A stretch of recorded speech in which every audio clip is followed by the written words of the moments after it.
ഇന്ത്യയും ചൈനയും തമ്മിൽ നിലവിൽ മികച്ച ബന്ധമെന്ന് അവകാശപ്പെടുമ്പോഴും ചൈനയുടെ ഭാഗത്തു നിന്നും നരേന്ദ്രമോദിയുടെ കൂടിക്കാഴ്ചയ്ക്ക് ശേഷം അവിടെയുള്ള ചൈനീസ് പ്രസിഡന്റ് അസീം മുനീറുമായി കൂടിക്കാഴ്ച നടത്തിയിരിക്കുകയാണ്. അങ്ങനെ പൂർണ്ണമായി തന്നെ ചൈനയെ വിശ്വസിക്കാനുള്ള ഒരു സാഹചര്യത്തിലേക്ക് കടന്നിട്ടുണ്ടോ ഇപ്പോഴുള്ള സ്ഥിതിഗതികൾ? അല്ല, നമ്മളിപ്പോൾ ചൈനയുമായിട്ട് ഇന്ത്യ ഒരു സഹകരണം ആരംഭിച്ചു, അല്ലെങ്കിൽ ഒരു മികച്ച സഹകരണത്തിലേക്ക് പോയി എന്നൊക്കെ നമ്മൾ പറയുമ്പോഴും ചൈനയിൽ നിന്നുള്ള മുൻ അനുഭവങ്ങൾ നമുക്ക് പല അനുഭവങ്ങളും പകർന്നു നൽകുന്നുണ്ട്. അതുകൊണ്ട് തന്നെ ഈ പറഞ്ഞതുപോലെ ചൈനയെ അങ്ങനെ ഇന്ത്യ പൂർണ്ണ വിശ്വാസത്തിലെടുത്താണ് മുന്നോട്ട് പോകുന്നത് എന്നെനിക്ക് തോന്നുന്നില്ല. അതിന് പല കാരണങ്ങളുണ്ട്. അപ്പോൾ ഈ ഇന്ത്യയും ചൈനയുമായിട്ട് മികച്ച ബന്ധം ഉണ്ടായിരുന്ന കാലത്താണ് ചൈന ഇന്ത്യയെ കയറി ആക്രമിക്കുന്നത്. അതായത് UN സെക്യൂരിറ്റി കൗൺസിലിൽ വീറ്റോ പവർ ഉള്ള രാജ്യങ്ങളുണ്ടല്ലോ, America, Russia, France, Germany, China. അതിലന്ന് ചൈനയ്ക്ക് അംഗത്വം കൊടുക്കണമെന്ന് പറഞ്ഞ് ഏറ്റവും കൂടുതൽ വാദിച്ചത് ജവഹർലാൽ നെഹ്റുവാണ്. ഇന്ത്യക്ക് അംഗത്വം തരാമെന്ന് പറഞ്ഞ് അമേരിക്കയും റഷ്യയൊക്കെ മുന്നോട്ട് വരുമ്പോൾ അന്ന് അത് ഞങ്ങൾക്ക് വേണ്ട, നിങ്ങൾ ചൈനയ്ക്ക് കൊടുക്കൂ, ചൈനയ്ക്ക് കൊടുക്കൂ, ചൈനയ്ക്ക് കൊടുക്കൂ എന്ന് പറഞ്ഞ് തള്ളിയത് നെഹ്റുവാണ്. ജവഹർലാൽ നെഹ്റുവിൻ്റെ അനേകം മണ്ടത്തരങ്ങളിൽ ഒരു മണ്ടത്തരമായിരുന്നു കാശ്മീരിൻ്റെ കാര്യം. നമുക്കറിയാം, അത് കുളവാക്കി. അതുപോലെ ടിബറ്റിൻ്റെ കാര്യത്തിലും ഇത് കുളവാക്കി. ഈ നെഹ്റുവിനെ സംബന്ധിച്ച് പ്രധാനമന്ത്രി ആകണം, അത് ഒരു ചെറിയ ഭൂപ്രദേശത്തിൻ്റെ എങ്കിലും പ്രധാനമന്ത്രി ആകണം, ഒരു രാജ്യത്തിൻ്റെ പ്രധാനമന്ത്രി ആകണം. അന്ന് വാസ്തവത്തിൽ സർദാർ പട്ടേലും അദ്ദേഹത്തിൻ്റെ കൂടെ മലയാളിയായ VP മേനോൻ എന്ന വാലപ്പാട്ട് പങ്കുണ്ണി മേനോനും ഇല്ലായിരുന്നുവെങ്കിൽ നമ്മൾ ഇന്ന് കാണുന്ന ഇന്ത്യ ആയിരിക്കില്ല ഒരു പക്ഷേ ഉണ്ടാവുക. നമ്മൾ ഇന്ന് കാണുന്ന ഈ 700-ലധികം നാട്ടുരാജ്യങ്ങളെയൊക്കെ ഒരുമിപ്പിച്ച് കൊണ്ടുവന്ന് ഒരു ഇന്ത്യ ഉണ്ടാക്കിയത് വാസ്തവത്തിൽ ഈ VP മേനോനും സർദാർ പട്ടേലും കൂടെ ചേർന്നു. പട്ടേലിൻ്റെ നിർദ്ദേശമനുസരിച്ച് VP മേനോൻ ഇങ്ങ് കന്യാകുമാരി മുതൽ കാശ്മീർ വരെ യാത്ര ചെയ്ത് ഒരു നിമിഷം പോലും കളയാതെ, അദ്ദേഹം വിശ്രമിക്കാതെ തെക്കും വടക്കും കിഴക്കും പടിഞ്ഞാറും യാത്ര ചെയ്ത് രാജാക്കന്മാരെ കണ്ട് ഈ പറയുന്ന ഒരു ഉടമ്പടിയിൽ എത്തിക്കുകയായിരുന്നു. അങ്ങനെ ആ ഒരു ഉടമ്പടിയുടെ ഭാഗമായിട്ടാണ് നമ്മൾ ഇന്ന് കാണുന്ന ഇത്രയെങ്കിലും ഇന്ത്യ മഹാരാജ്യം ഉണ്ടായി വന്നത്. ഇല്ലെങ്കിൽ ഒരു പക്ഷേ ശ്രീലങ്ക പോയതുപോലെ, നേപ്പാൾ പോയതുപോലെ, ടിബറ്റ് പോയതുപോലെ ഒക്കെ പല രാഷ്ട്രങ്ങളും അല്ലെങ്കിൽ പല പ്രദേശങ്ങളും നമുക്ക് നഷ്ടമാകുമായിരുന്നു. ഇന്നത്തെ നമ്മുടെ പല സംസ്ഥാനങ്ങളും നഷ്ടമാകുമായിരുന്നു. ഹൈദരാബാദ് ഒരു സ്വയംഭരണ പ്രദേശമായിട്ട് പ്രഖ്യാപിച്ച് അവിടെ വലിയ കുഴപ്പങ്ങൾ ഉണ്ടാക്കുകയായിരുന്നു നൈസാമിൻ്റെ നേതൃത്വത്തിൽ. അത് നമ്മൾ അടിച്ചൊതുക്കി. ഈ സ്വാതന്ത്ര്യം കിട്ടിയിട്ടും ഗോവ ഒരു ഫ്രാൻസിൻ്റെ കോളനിയായിരുന്നു. അവിടുന്ന് അവരൊഴിയാതെ നിന്നു. ക്ഷമിക്കണം, ഫ്രാൻസിൻ്റെ അല്ല, പോർച്ചുഗീസുകാരുടെ കോളനിയായിരുന്നു. അത് അവരവിടുന്ന് ഒഴിയാതെ നിന്നു. പിന്നീട് അവരെ ഒരു സൈനിക നീക്കത്തിലൂടെ പിന്നീടാണ് നമ്മൾ ഒഴിപ്പിച്ചത്. ഇങ്ങനെ വലിയ വലിയ പ്രശ്നങ്ങൾ അക്കാലത്ത് തന്നെ ഉണ്ടായിരുന്നു.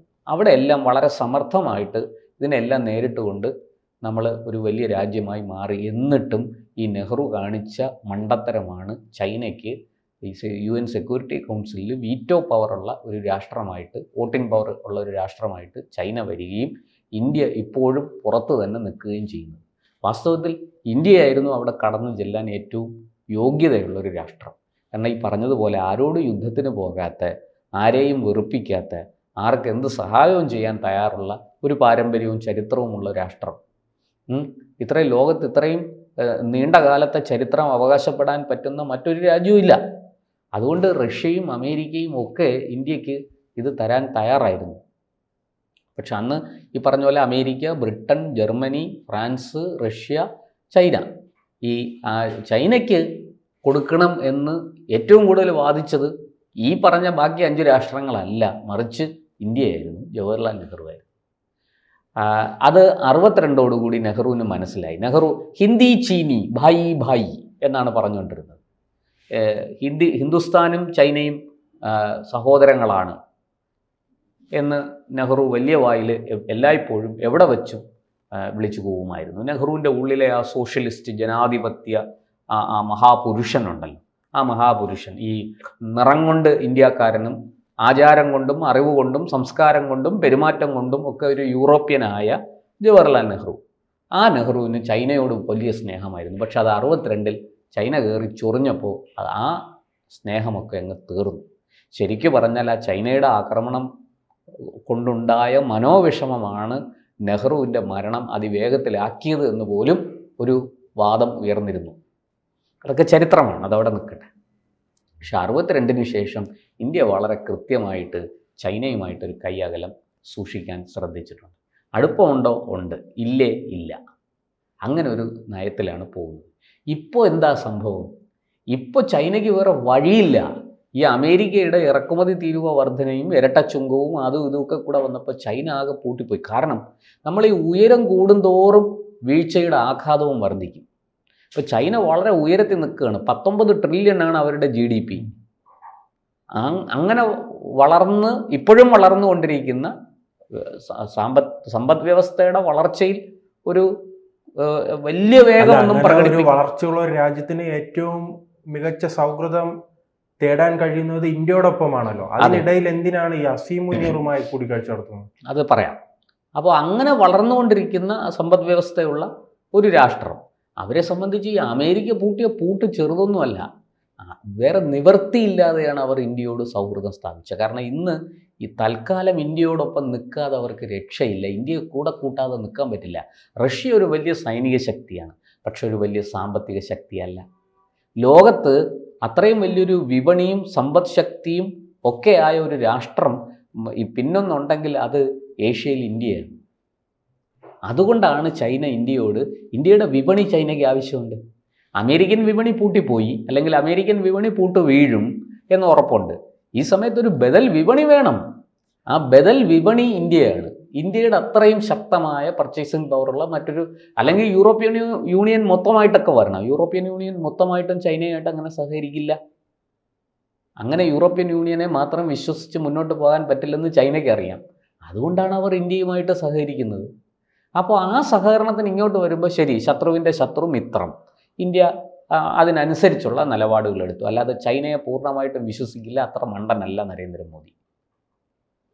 1. 2, ഈ പാകിസ്ഥാനുമായിട്ട് ചൈനയ്ക്ക് ഉള്ള ഇപ്പോഴത്തെ അസീം മുനീറിനുമായിട്ട് കൂടിക്കാഴ്ച നടത്തി, അല്ലെങ്കിൽ ചർച്ച നടത്തി. ഷഹബാസ് ഷെറീഫും അവിടെ ഉണ്ടായിരുന്നല്ലോ ഉച്ചകോടിയിൽ പങ്കെടുക്കാൻ. ചൈനയ്ക്ക് അത്ര പെട്ടെന്ന് പാകിസ്ഥാനുമായിട്ടുള്ള ബന്ധം മുറിച്ച് കളയാൻ പറ്റില്ല. കാരണം പാകിസ്ഥാനിൽ വലിയ നിക്ഷേപം നടത്തിയിട്ടുണ്ട് ചൈന. അത് തുറമുഖമായിട്ടും റോഡായിട്ടും പാലങ്ങളായിട്ടും ഒക്കെ ചൈന ഇൻവെസ്റ്റ് ചെയ്തിരിക്കുകയാണ്. പല വ്യവസായങ്ങളും പാകിസ്ഥാനിൽ ചൈന തുടങ്ങിയിട്ടുണ്ട്. ചൈനയെ ഉപയോഗിച്ച് മറ്റ് ചില കാര്യങ്ങൾ കൂടി, പാകിസ്ഥാനെ ഉപയോഗിച്ച് മറ്റ് ചില കാര്യങ്ങൾ കൂടി ചൈന ചെയ്തിരുന്നു. ഈ പാകിസ്ഥാൻ്റെ വിദേശകാര്യ മന്ത്രി തന്നെ പറഞ്ഞല്ലോ, സ്വാതന്ത്ര്യം കിട്ടി ഞങ്ങൾ ഈ 10-60 കൊല്ലം ഈ പടിഞ്ഞാറിന് ദാസ്യവേല ചെയ്യുകയായിരുന്നു. എന്നുവെച്ചാൽ അമേരിക്കയ്ക്ക് ഞങ്ങൾ ദാസ്യപ്പണി ചെയ്യുകയായിരുന്നു, തോട്ടിപ്പണി ചെയ്യുകയായിരുന്നു, അവരുടെ വിസർജ്യം മുഴുവനും ചുമന്നത് ഞങ്ങളാണ് എന്നാണ് പറഞ്ഞത്. അതിൽ നിന്നൊരു ചെറിയ വ്യത്യാസം വന്നത് അവർ ചൈനയുമായിട്ട് സഹകരിക്കാൻ തുടങ്ങിയതോടെയാണ്. അമേരിക്കൻ സഹകരണം പൂർണ്ണമായും നിർത്തിവെച്ചിട്ടല്ല ചൈനയുമായിട്ട് സഹകരിച്ചത്. ചൈനയുടെ ഇന്ത്യ വിരോധിയായ പാകിസ്ഥാൻ കുറേയൊക്കെ മുതലെടുക്കുകയായിരുന്നു.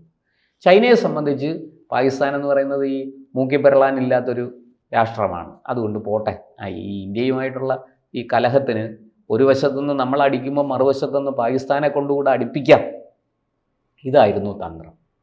അങ്ങനെ പാകിസ്ഥാൻ ചൈനയുമായിട്ടൊരടുപ്പം ഉണ്ടായി. അല്ലാതെ ഈ ചൈനയ്ക്ക് പാകിസ്ഥാനോട് പ്രത്യേകിച്ച് ഒരു പ്രേമവുമില്ല. ഇന്ത്യ വിരോധം മുതലെടുത്തുകൊണ്ട് 2 ഇന്ത്യ വിരോധികൾ തമ്മിൽ സഹകരിക്കാൻ തുടങ്ങി. ആ സഹകരണം പെട്ടെന്ന് പൊളിച്ചു കളയാൻ പറ്റുന്നതല്ല. പറഞ്ഞതുപോലെ വലിയ വലിയ തുക കടം കൊടുത്തിട്ടുണ്ട് പാകിസ്ഥാന് പലതും. ചൈനയുടെ സമ്പത്ത് അവിടെ നിക്ഷേപിച്ചതിന് പുറമെ പല രീതിയിൽ പാകിസ്ഥാനെ സഹായിച്ചിട്ടുണ്ട്. അപ്പോൾ ഇതെല്ലാം തിരിച്ചു പിടിക്കണം.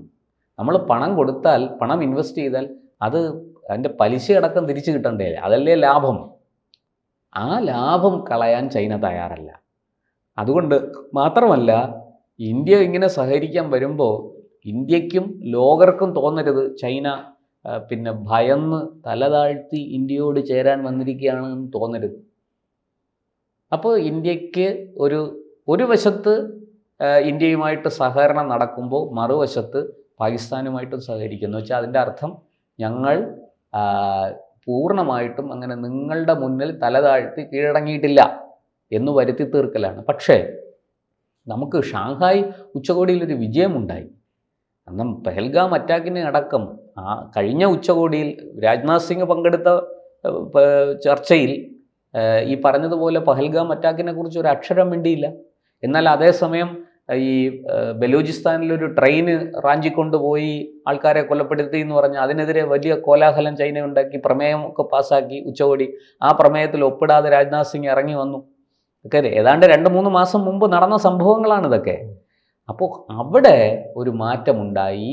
ഇപ്പോൾ നരേന്ദ്രമോദിയുടെ സാന്നിധ്യത്തിൽ, ഷഹബാസ് ഷെറീഫിൻ്റെ സാന്നിധ്യത്തിൽ പാകിസ്ഥാൻ ഈ പെഹൽഗാം അറ്റാക്കിനെ അപലപിക്കുകയും ഏറ്റവും വലിയ മനുഷ്യത്വരഹിതമായ കൂട്ടക്കുരുതി എന്ന് വിശേഷിപ്പിക്കുകയും അതിനെതിരെ പ്രമേയം പാസ്സാക്കുകയും ചെയ്തു ഒറ്റക്കെട്ടായിട്ട്. മാത്രമല്ല അതിർത്തി കടന്നുള്ള ഭീകരവാദം അവസാനിപ്പിക്കണം എന്ന് പരസ്യമായിട്ട് ആവശ്യപ്പെടുകയും ചെയ്തു. ഇതൊക്കെ ഇന്ത്യയുടെ നേട്ടങ്ങളാണ് നയതന്ത്ര തലത്തിൽ. പക്ഷേ എന്ന് വെച്ച് ഇന്ത്യ പരിപൂർണമായിട്ടും ചൈനയോട് അങ്ങ് എന്താ പറയുക, വാ പൊന്നളിയാ വാ എന്ന് പറഞ്ഞ് കൈനീട്ടി അങ്ങ് ചൈനയെ കെട്ടിപ്പിടിക്കുന്ന ഒരു അവസ്ഥയിലോട്ടൊന്നും നരേന്ദ്രമോദിയോ ഇന്ത്യൻ സർക്കാരോ ഇന്ത്യൻ ഭരണകൂടമോ പോയിട്ടില്ല.